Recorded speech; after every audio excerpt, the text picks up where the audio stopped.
Antes de eu chamar o próximo convidado, eu vou contar assim, o processo do Discovery Talks Day é um processo super gostoso.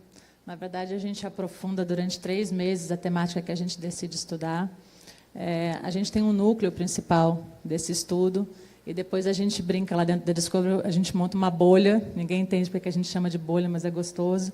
Elas são bolhas multidisciplinares, mas a gente tem um núcleo que faz parte desse Discovery Talks Day, uma curadora, que é a Gabriela, que está ali, Gabriela Terra, obrigada, que quebrou o pé nesse Discovery Talks, e a gente fez metade da bolha pelo hospital, com os enfermeiros e os médicos participando, mas foi interessante. E o nosso próximo convidado faz parte também desse grupo, desse núcleo, e está com a gente desde o primeiro Discovery Talks Day.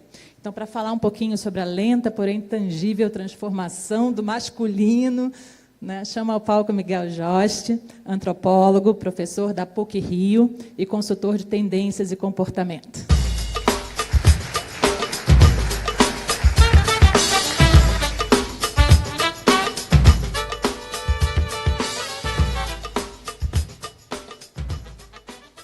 Bom, olá, bom dia a todos. É um prazer enorme estar nesse time, nessa bolha, nessa célula, né, que a Adriana falou, desde o primeiro Talks Day. Acho que o Discovery vem investindo muito e apostando muito nessa inquietude, nesse lugar da pesquisa, nesse lugar do questionamento de uma série de coisas que nos parecem temas pertinentes, temas importantes dentro de uma experiência contemporânea que a gente vive, de transformações muito rápidas na nossa área, transformações muito significativas do ponto de vista de como o mercado tem acompanhado, né, todas as transformações que passam pela questão da produção do audiovisual, da produção de conteúdo audiovisual. E a gente vem tentando, sempre no Talks, criar um pouco um espaço de debate, um espaço de compreensão, que sim, tem um diálogo, evidentemente, com todo o conteúdo que o Discovery produz, mas ele vai um pouco além. A gente sempre procura que essa conversa possa ir um pouco além e tente traduzir de alguma forma, ou pelo menos aproximar a gente de debates que parecem importantes, significativos, e que tem um papel não só na questão, acho que do mercado, que é muito evidente, na questão das vendas, na questão das nossas parcerias todas que são desenvolvidas, mas tem alguma coisa também sobre um pensamento que é da ordem antropológica, sociológica, que é entender um pouco algumas perspectivas de futuro e pensar qual é o desenvolvimento de forma mais ampla desse setor. Eu tenho trabalhado, né, como antropólogo junto com esse mercado já há alguns anos, e desde que cheguei no Discovery Talks, no projeto do Discovery Talks, sempre muito impressionado com o tipo de engajamento da empresa, o tipo de engajamento do grupo, em realmente conseguir mover algumas peças em termos de pesquisa, para que a gente apresente para vocês dados importantes e que possam ser formadas essas parcerias. Acho que a Adri falou que é muito prazeroso, esses 3 meses são muito prazerosos normalmente, mas eles são muito trabalhosos também, porque a gente tenta abrir o máximo possível o campo de abordagem, o campo de debate, tentando trazer aqui para vocês alguma coisa que possa ter uma vitalidade um pouco para a gente pensar passos seguintes, para a gente pensar passos futuros. Eu acho que eu vou aproveitar aqui o fato do Naná ter feito alguns comentários sobre esse lugar do Talks, esse lugar que a gente... Acredito que muitos de vocês estiveram presentes, outros não, mas importante destacar isso, que a gente trabalhou com a questão da aventura, que era um dado muito concreto e muito visível, uma pesquisa que teve uma quantidade de dados muito significativa e que a gente tinha certeza que a gente estava traduzindo algo imediato, que a gente tinha uma lacuna, que a gente devia desenvolver parcerias com muita rapidez para preencher essa lacuna, que, de certa forma, acho que talvez a palavra seja meio forte, mas a gente estava negligenciando a presença de um tema, que é um tema global, que é um tema que atravessa não só o conteúdo do Discovery, mas uma série de outros produtores de conteúdo hoje nesse campo, e a gente sentia isso, e a apresentação foi muito em cima de mostrar para vocês alguma coisa flagrante que a gente precisava traduzir e se aproximar. No caso do investigação substantivo feminino, né, que foi, acho que, muito surpreendente para muitos que assistiram a apresentação daquele trabalho, era mais uma vez um lugar lacunar, assim, que a gente tinha uma certeza muito grande de um lugar que estava posto e que a gente precisava junto pensar como ocupar esse papel. O que a gente vai conversar hoje aqui é um desafio um pouco maior. Eu acho que exigiu tanto mais da gente e exige de forma mais ampla de todos nós que estamos envolvidos nesse mercado, se debruçar um pouquinho sobre esse tema, pensar as especificidades dele e tentar cercar ele, se aproximar ele de uma forma mais efetiva.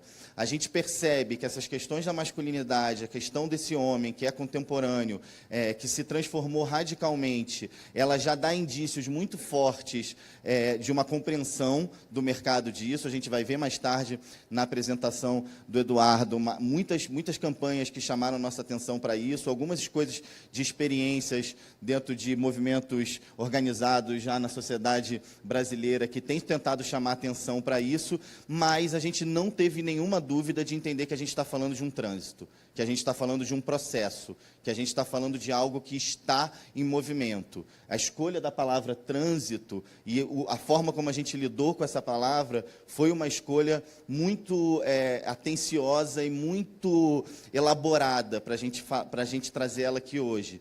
De fato, a gente não está falando de algo que está dado, mas a gente está falando de algo que está acontecendo, de que está em movimento, e aí exige uma postura ativa nossa, de alguma forma a gente se engajar um pouco em perceber o que esse tema está trazendo para a gente hoje, nesse momento, para todos nós que estamos envolvidos nesse campo. A ideia do homem não se encontrar mais, né? A gente precisa dar ter umas nuances aí complicadas, a gente precisa olhar isso com um certo cuidado, assim. Quando a gente diz que o homem não se encontra mais, a gente está tentando pensar um pouquinho que tem toda uma herança que a gente recebe do século XX, onde o papel do homem, ou de boa parte do século XX, ou até o fim do século XX, que a moldura onde foi formada a ideia de masculinidade, a ideia de homem, ela era muito estável, ela era muito sólida, ela tinha uma constituição, ela se baseava em pilares muito evidentes e muito flagrantes. E o que são esses pilares? Né? A ideia de uma masculinidade muito centrada, né? Com um tipo de responsabilidade, de poder de decisão, de poder de liderança, a questão do ser provedor, né? A questão de abrir muito pouco espaço para a inteligência afetiva, para a inteligência emocional, pensar muito mais sobre a perspectiva da racionalidade do que da sensibilidade, né? E quando o homem se encontra numa experiência contemporânea, percebendo que esses pilares são pilares que ruíram e que ele precisa se reconfigurar de alguma forma e entender como reocupar um papel na sociedade atual, a gente percebe que houve uma certa falta de chão, né, para pensar essa masculinidade. Uma coisa que a gente viu e que é muito interessante é que existem muitos movimentos hoje já apontando para esse problema, já apontando para esse questionamento, né? Muitas conversas, palestras, seminários, debates que tentam entender um pouco esse lugar desse homem, né? Mas ele é um tema que, ao mesmo tempo, ele está muito posto, ao mesmo tempo, ele tem um histórico muito frágil. É muito difícil a gente perceber, nas últimas décadas, um movimento contínuo de debate, de discussão sobre o lugar da masculinidade. Então, ele está posto no momento atual, todo mundo aqui, tenho certeza, já viu algum tipo de movimentação nesse sentido de formação de grupos, de uma tentativa de formar coletivos que possam pensar o lugar da masculinidade, mas a gente entende que isso é um reflexo de algo que está posto e não uma construção que venha solidamente crescendo nas últimas décadas. Uma coisa uma frase da jornalista Eliane Brum, que chamou a nossa atenção num debate que ela participou sobre essa questão da masculinidade contemporânea, era essa ideia de que a masculinidade não teve que passar por nenhuma revolução. Eu diria para a gente distensionar um pouco a palavra revolução e tentar pensar ela num espectro mais amplo, assim. O que ela está dizendo? Se o homem foi a régua, se o homem foi a medida central, se o homem a masculinidade foi o lugar do protagonismo como ator social durante toda uma experiência nossa, que é muito pesada, de século XX, e que se mostrou, de certa forma, o seu limite, uma certa ideia de falência, uma ideia de algo que bateu realmente um teto de possibilidades e precisava ser reconfigurado, a gente tem usado muito nos nossos processos mais imagens da cultura do que conceitos da sociologia e da antropologia. A gente acha que isso aproxima a gente do debate. O Brasil é um lugar que tem uma presença muito forte do meio cultural, e isso ajuda a gente a balizar um pouco como entrar nesse debate ou como entender algo que a gente chamou algumas vezes vezes, desse tensionamento dessa posição do masculino. Então, algo que a gente muito durante acho que a questão da masculinidade autocentrada, né, nitidamente passa a não ter mais um efeito positivo ou produzir uma agenda positiva na nossa sociedade. A gente vai falar daqui a pouco um pouquinho sobre o conceito de diversidade cultural e a ideia de diversidade cultural como um ativo do mercado muito mais do que um problema simbólico ou de um problema de inclusão social. A gente vai falar da efetividade que é essa abertura da questão da diversidade, de pensar a formação de times a partir de perspectivas plurais, a partir de uma perspectiva mais ampla do que sempre posicionada com o protagonismo do masculino, como foi a maioria por maior parte do tempo, a característica do nosso mercado. Quando eu digo que a gente já tem esse debate mais ou menos posto, o que eu estou querendo dizer? Masculinidade tóxica. Esse é um termo que, nos últimos anos, a gente começa a ouvir. A gente começa a entender a existência dele, perceber esse conceito posto. Isso é muito recente. A gente não consegue contar essa história. A gente não consegue pensar que a masculinidade... O que é masculinidade tóxica na década de 90? O que é masculinidade tóxica no início dos anos 2000? Essa é uma questão hipercontemporânea que está posta e que tem sido muito central nas discussões de masculinidade, em toda a cartografia, em todo o mapeamento que a gente criou desse debate na experiência contemporânea. Esse tem sido um tema central. Pensar quanto essa onipresença do masculino, essa onipresença do homem como esse protagonismo na sociedade, começa a se tornar, de alguma forma, muito mais contraprodutiva do que uma ideia positiva do conceito de masculinidade. A minha fala hoje aqui com vocês vai muito nesse sentido do qual foi o percurso para a gente pensar esse homem contemporâneo. Eu vou recuar algumas décadas aqui, vou montar uma linhazinha do tempo que eu espero que não seja muito pesada, para a gente ir entendendo um pouco no Brasil, quando é que essa imagem desse homem autocentrado, forte, racional, com muito pouca sensibilidade, com muito pouca inteligência afetiva, quando é que ele começa, de alguma forma, a ser desestabilizado. Uma questão que norteou muito o lugar da nossa pesquisa era pensar sempre por dentro do olhar do homem. Pensar, peraí, vamos ver quando é que o homem se coloca em crise, quando é que o homem se vê em crise, como é que o homem lida com essa dificuldade de pensar a questão da masculinidade na sociedade.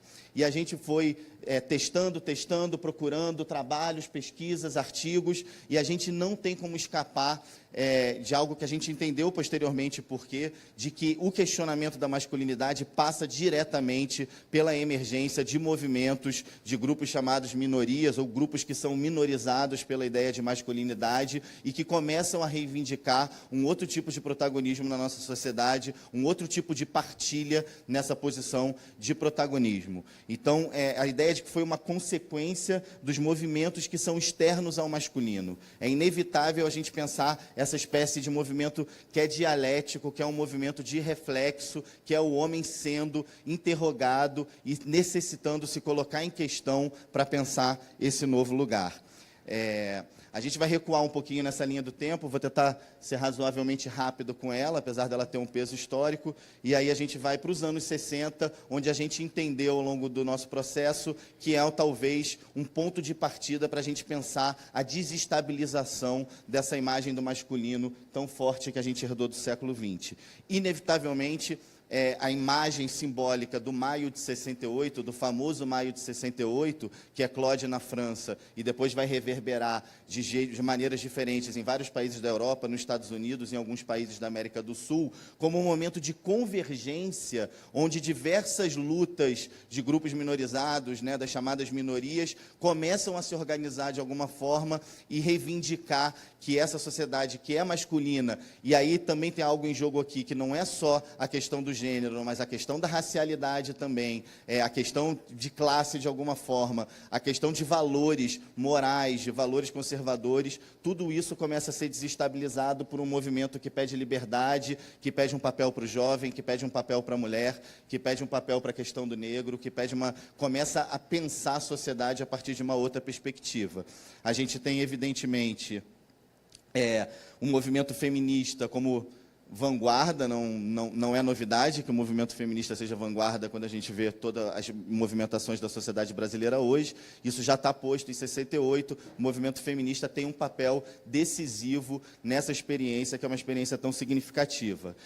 A gente sabe que é um pouquinho antes de 68, né? Se a gente pensa naquela famosa passeata sobre o Washington do Martin Luther King, a gente está falando de 63, mas a gente está vendo na década de 60 toda uma organização da questão do discurso da racialidade, da afirmação da cultura negra, que vai reverberar de forma muito incisiva na década de 70, especialmente. A gente vai ver exemplos brasileiros muito significativos com a coisa do orgulho negro, né? Do Black's Beautiful, do Negro é Lindo, como era um disco do Jorge Ben logo no início da década de 70, já anunciava, e toda uma questão do movimento black, que durante a década de 70 o Brasil vai começar também a receber.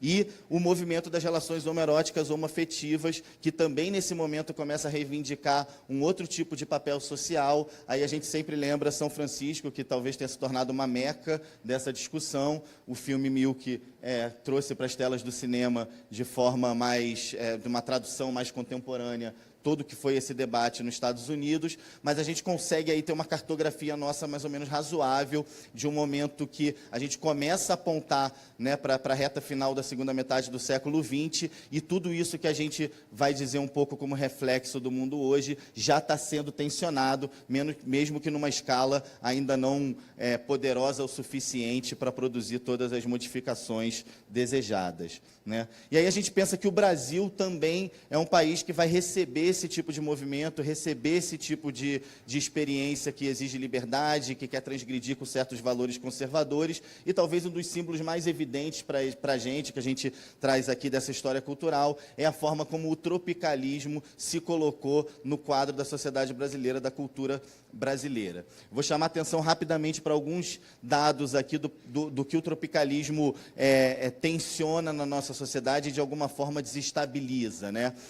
Para quem conhece um pouco menos essa história, o tropicalismo ele não se configura como um movimento discursivo, objetivamente, diretamente contra aquele estado de coisas política da ditadura brasileira naquele momento. O problema do tropicalismo, e que ele vai ser combatido por isso, e seus principais nomes serem presos, é muito mais uma questão de como um novo corpo emerge nessa cena. A gente tem uma história que é muito curiosa, que é a prisão do Caetano Veloso. Quando o general vai interrogar o Caetano sobre a prisão dele, ele fala: o problema não são as letras da sua música, o problema não são as entrevistas que você dá, o problema é a forma como você rebola no palco.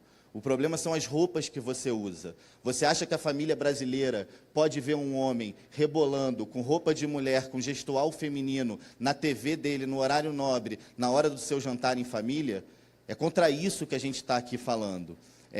Um próprio manifesto que derruba o programa da Tropicália da TV Tupi, que foi assinado por prefeitos do Brasil inteiro e por uma série de chefes de família, tanto mulheres, mães e pais, também dizia a mesma coisa. Trata-se de uma violência, trata-se de uma agressão. Eu não posso ter que ver um homem rebolar. Que mundo é esse que o homem tem um gestual feminino, tem uma postura ambígua sexual e traz isso para dentro da minha casa como se isso fosse uma experiência de cultura, uma experiência de arte? Certas coisas permanecem, às vezes.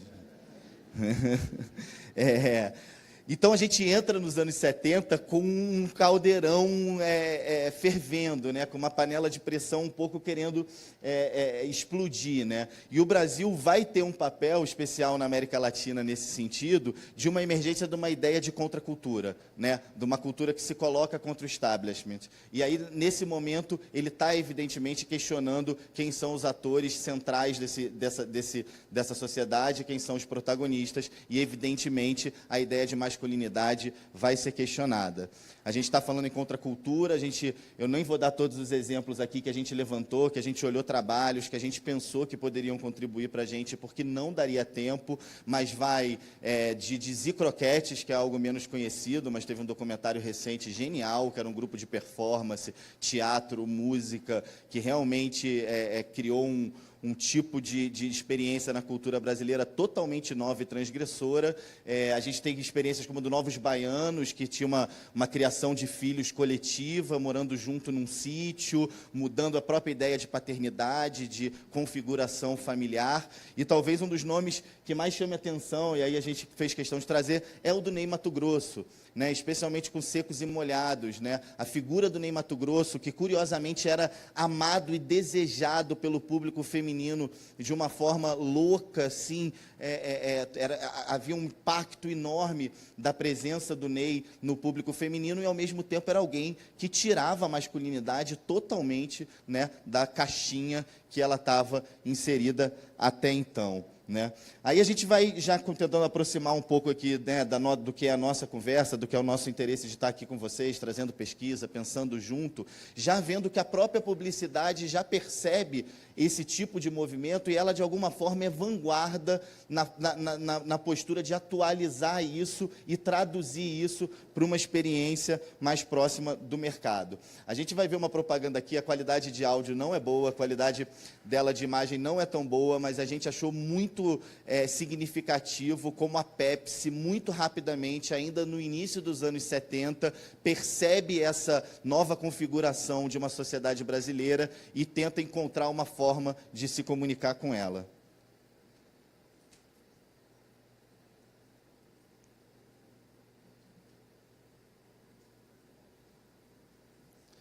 Se eu tiver que cantar o jingle, não vai dar certo.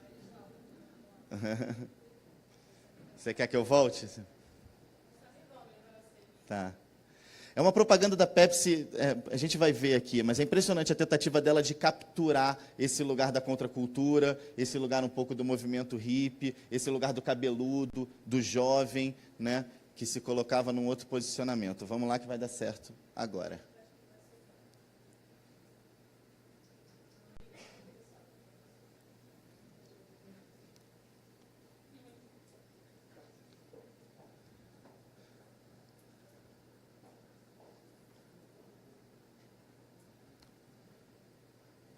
Acho que dá para, assim, o que a gente queria mostrar com essa propaganda, o pessoal da técnica vai tentar resolver.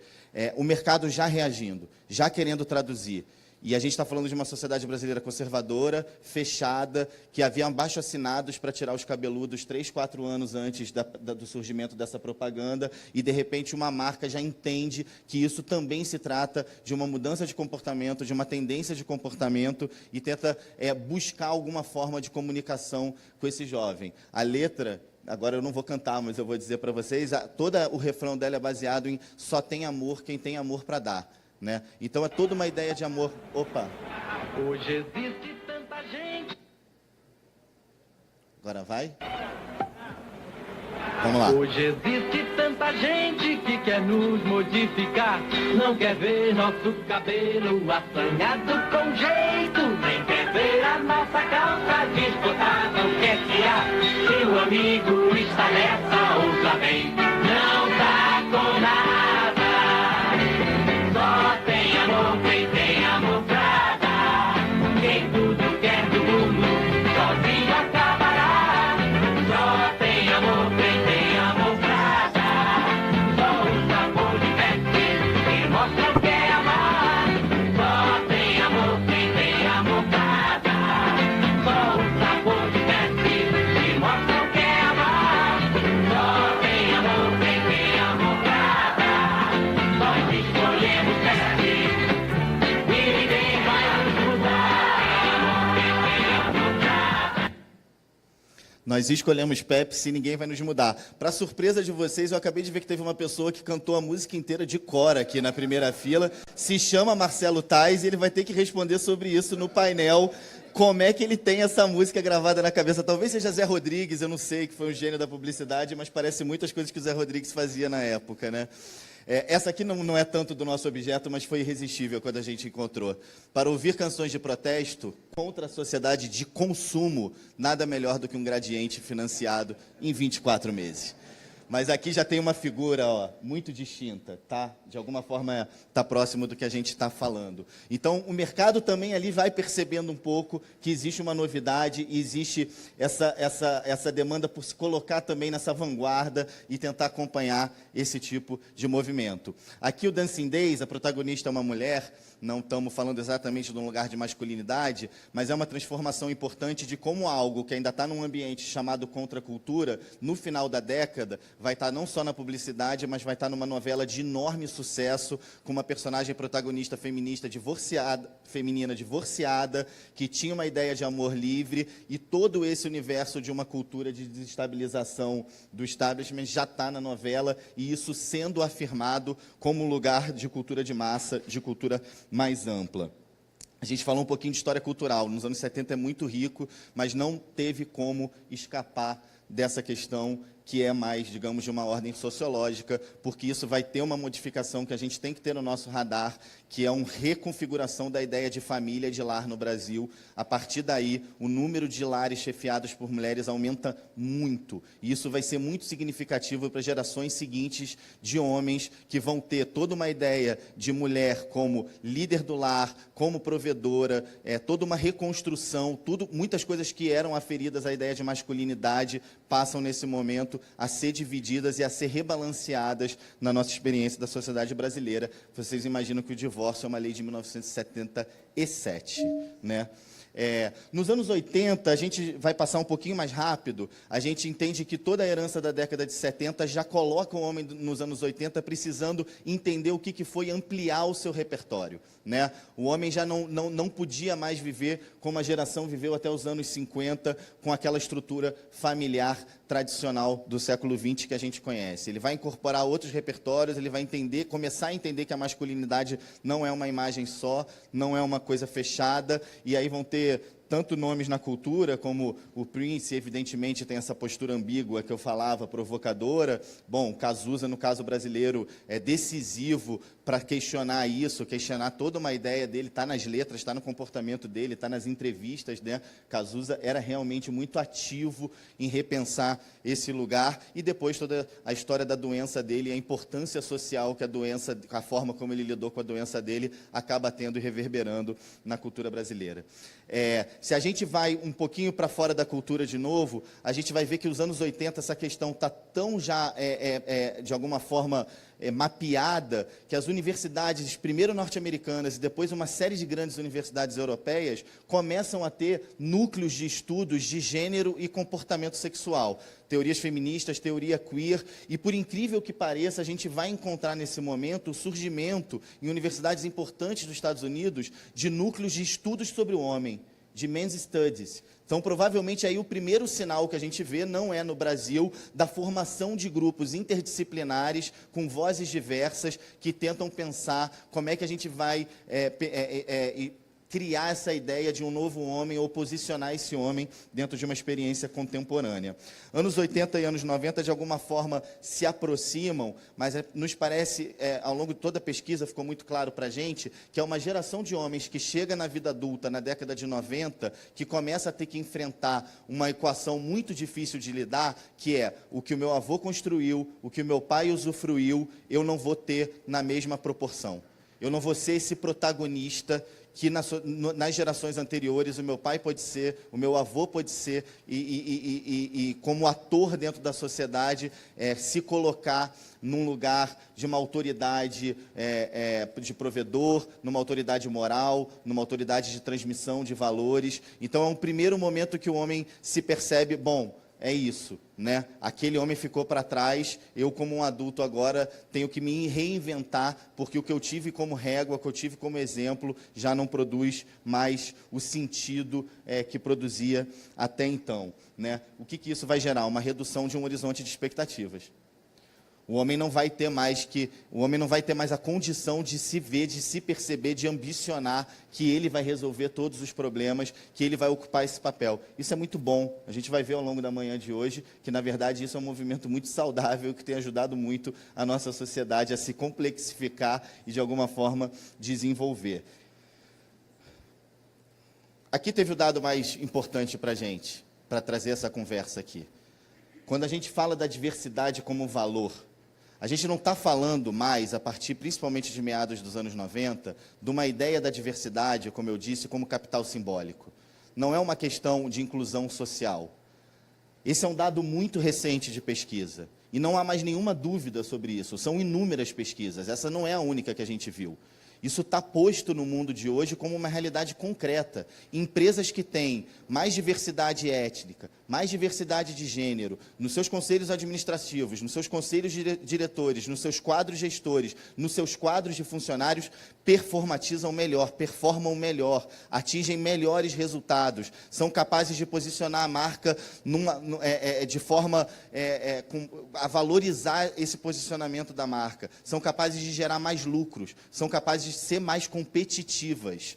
Porque é óbvio que a diversidade, a multiplicação dos olhares, das perspectivas sobre os objetos, sobre os desafios, sobre os problemas, vai ser decisivo. Né? O homem que está naquela posição de comando, ao longo de todo o século XX, ele entender esse lugar é muito significativo e muito decisivo. Eu chamo a atenção para vocês, está muito fácil acesso nas plataformas de VOD, o documentário da campanha do Macron, que é feito pela campanha dele mesmo, é um documentário, como se diz, de certa forma, chapa branca, mas é muito interessante ver lá desde o início, quando o Macron não tinha chances de ser presidente da França, quando ele está montando a equipe dele, que ele se coloca de forma intransigente de que a equipe que vai construir a candidatura dele, o sucesso da candidatura dele, vai ser multiétnica, vai ser de perspectivas de gênero distintas e plurais, vai ser de perspectivas da questão da sexualidade, também distintas, da questão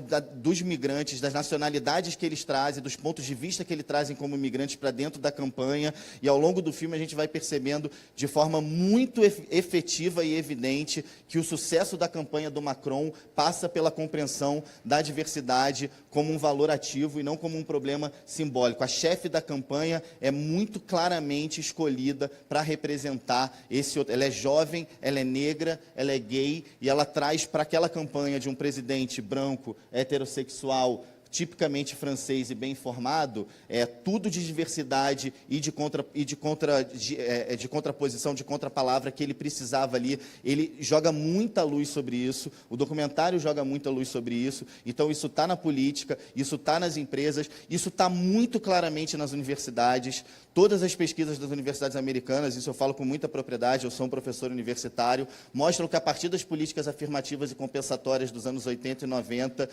os resultados das pesquisas, o valor das pesquisas produzidas nas universidades norte-americanas cresceu muito e muito calcado nesse pilar da ideia de diversidade.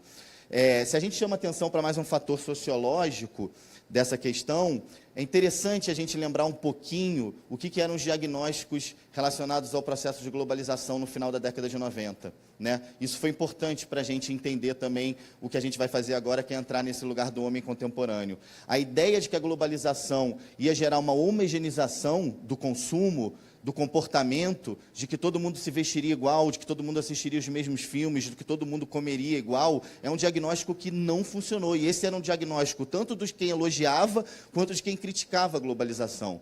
Pelo contrário, o que a gente vê como consequência é o valor da diferença crescendo de forma muito clara. Né? É na gastronomia, é na moda, numa série de cadeias produtivas que a gente vai procurar o valor da diferença, que a gente vai procurar o valor dos produtos que só são feitos por determinadas culturas que conseguiram manter os seus métodos, as suas formas de fazer. Então, a gente está falando aí na virada do século, na virada do milênio, de uma mudança radical de uma sociedade linear, de uma sociedade muito mais homogênea, com papéis sociais muito mais definidos, passando por uma sociedade que entende o valor dessa diversidade, do caráter multigênero, multiétnico, etc., etc., etc.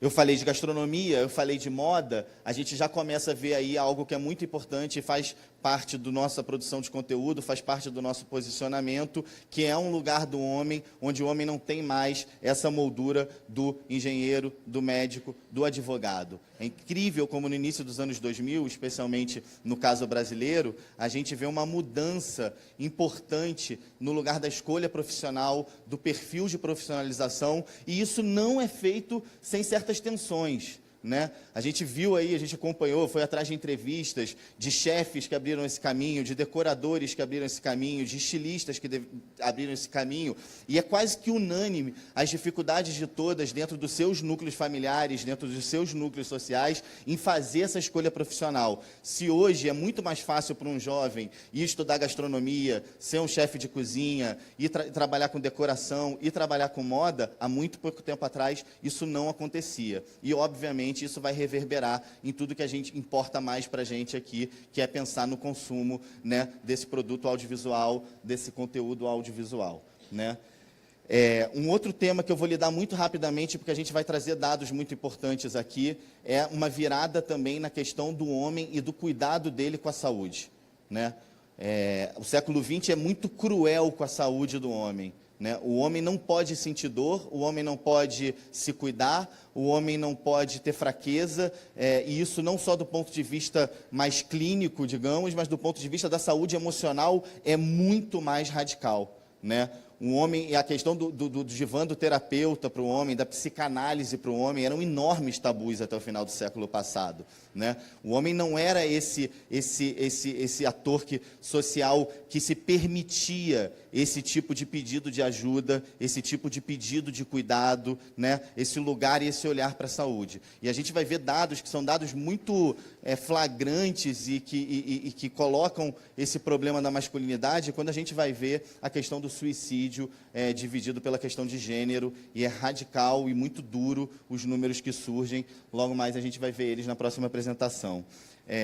A gente falou lá no início, né, de movimentos que surgem agora mais recentemente, pensando isso, questionando esse lugar da masculinidade. Talvez um dos que tenha ficado mais em evidência tenha sido do Guilherme Valadares, né, com Papo de Homem, que começa com um blog tradicional sobre questões do homem, questões do comportamento do homem, e em pouco tempo entende que, na verdade, ele podia servir como uma plataforma de abertura para tudo isso que eu estou construindo a partir dessa linha, que vai chegar nesse homem contemporâneo, que está, de alguma forma, precisando formar grupos de conversa, de diálogo, de ajuda. A palestra do TED do Guilherme é muito viralizada na internet, é talvez um dos materiais mais centrais para a gente olhar um pouquinho como no Brasil tem se procurado, o homem contemporâneo tem procurado encontrar caminhos, portas de saída para esse lugar duro, para esse lugar, de alguma forma, que asfixia ele. A palavra pode ser dura, mas eu acabei de falar de suicídio, então existe sim uma asfixia. A gente precisa sempre abrir esse parênteses, né? A gente sabe que o homem sempre esteve muito próximo dos gestos de violência, que o homem é, por si, o gênero opressor, né? É um gênero muito pouco aberto a tudo que a gente falou do campo do sensível, da inteligência emocional, da inteligência afetiva. A gente sabe disso muito bem, mas a gente está falando da perspectiva de outra perspectiva aqui. A gente está falando de quanto esse lugar é um lugar que acaba por consumir ele também e acaba por colocar ele num ambiente de clausura, né? Isso é importantíssimo para a gente. Aí, para ir finalizando aqui, até porque acho que hoje a principal tarefa que eu tinha aqui era dizer para vocês um pouco o que foi a construção do processo de pesquisa para poder entregar para a apresentação do Edu, que vai trazer dados muito concretos do que a gente está vendo em termos mais de comportamento de mercado, e vai voltar a dialogar com o que eu dizia no início com vocês. Não é uma tendência, é uma mutação.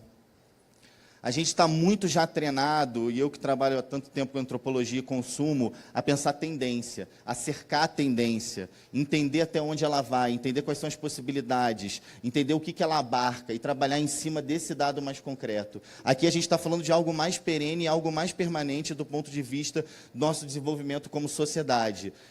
Se existe, sim, uma boa parcela de homens que tem recusado essa mudança, que tem se colocado no lugar do ressentimento, tem se colocado, acho que está muito visível isso no quadro brasileiro, prefere não fazer essa passagem, prefere não fazer esse movimento, prefere recusar isso e, de alguma forma, manifestar desprezo por esse tipo de trânsito, por esse tipo de processo, esse é certamente, e a gente está falando isso em cima de dados muito concretos de pesquisas qualitativas, quantitativas, que esse homem ressentido vai ficar para trás.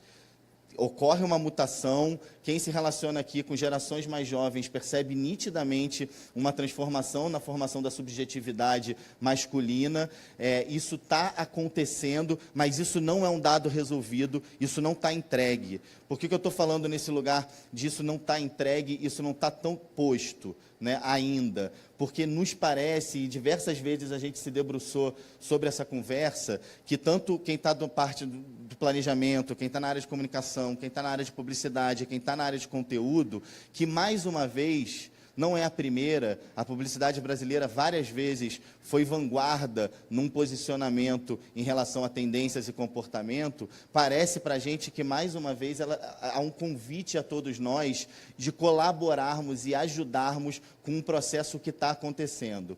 O que a gente vai ver nos dados que o Edu vai apresentar é que são dados concretos e que essa é uma ideia de uma mudança realmente permanente. Por isso a gente chamou de mutação. A gente não está falando nesse Talks, e é diferente, por exemplo, do que a gente conversou muito aqui sobre a questão da aventura, lá no início do ano, que a gente estava vendo uma tendência muito clara e a gente conseguia controlar razoavelmente as nuances dessa tendência. Aqui a gente está falando de algo que menos tempo ou mais tempo, todos nós vamos ter que nos debruçar e pensar como comunicar com ele, como dialogar com ele, como produzir conteúdos, como criar campanhas que dialoguem com esse cara. Esse cara que não é mais o cara do futebol, do amendoim e da cerveja. Esse cara que quer lifestyle, esse cara que quer outros tipos de conteúdo, esse cara que quer ver outras coisas na hora de lazer dele, na hora de consumir audiovisual. Ele não é mais aquela moldura clara e simples de se ver, ele não é mais aquele lugar estanque, muito fácil, ele não é mais uma calça jeans e uma camisa